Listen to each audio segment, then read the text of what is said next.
สบายดีมื้อนี้เฮาขายเครื่องเบิดแล้วเนาะเฮามาฮอดเถียงตัวนี้เนาะพอดีเนาะนี่พี่น้องเห็นปะเนาะลุงอึ่งพ่อเฮ็ดละเงกเนาะ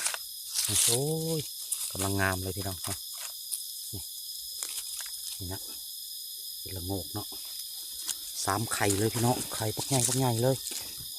4 ไข่อีกเนาะนี่เห็นปะพี่น้อง4 ไข่พี่น้องเนาะไข่เห็ดละโงกงามเลยเนาะนี่เนาะ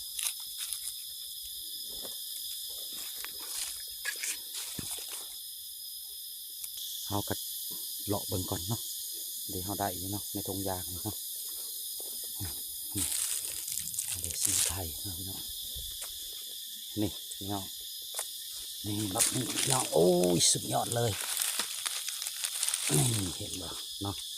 โอ้งามขนาดพี่น้องเนาะแคมทางเลยพี่น้องนี่นะแคมทางเขาสิเมื่ออะไรนี่เนาะแต่อย่างอื่นเห็นนี่นะดอกว่าไงนี่หมดพ่ออีกแล้วพี่น้องแคมทางเลยนี่เนาะแคมทางเลยพี่น้องโอ้ยพี่นี่เห็นบ่พี่น้องเห็นบ่นี่ไงอื่นพ่ออีกแล้วเห็ดละโงกพี่น้องเนาะไข่เห็ดละโงกอุ้ยพุ่นนะแคมทางเลยพี่น้องพุ่นไข่นั่นอยู่พุ่นพี่น้อง3 ไข่เลยบอลนี้ก็ได้3 ไข่เลย3 ไข่เลยแคมทางเมื่อไรพี่น้องเลยพี่น้องเห็นมาดิไข่เห็ดละโงกอันนี้นะโอ้3 ไข่เลยเขาคาดำนาพี่น้องเนาะตอนนี้อินจัดไปเลยเนาะเขาคาดำนาเนาะไอ้เขาสิเลาะมึงก็ได้พี่น้องเนาะเลาะมึงกันนี่พี่น้องเจออีกแล้วโอ้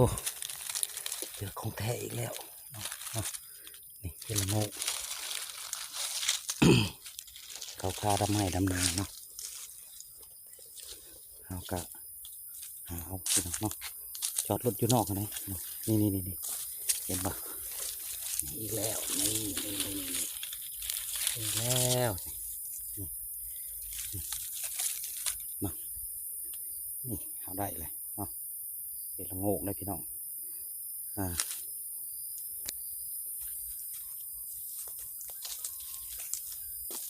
เอาสิเลาะเบิ่งก่อนแต่ว่าเอาตัวนี้ออกไปไว้ก่อนรถเขาจอดอยู่ทางแคมทางเนาะ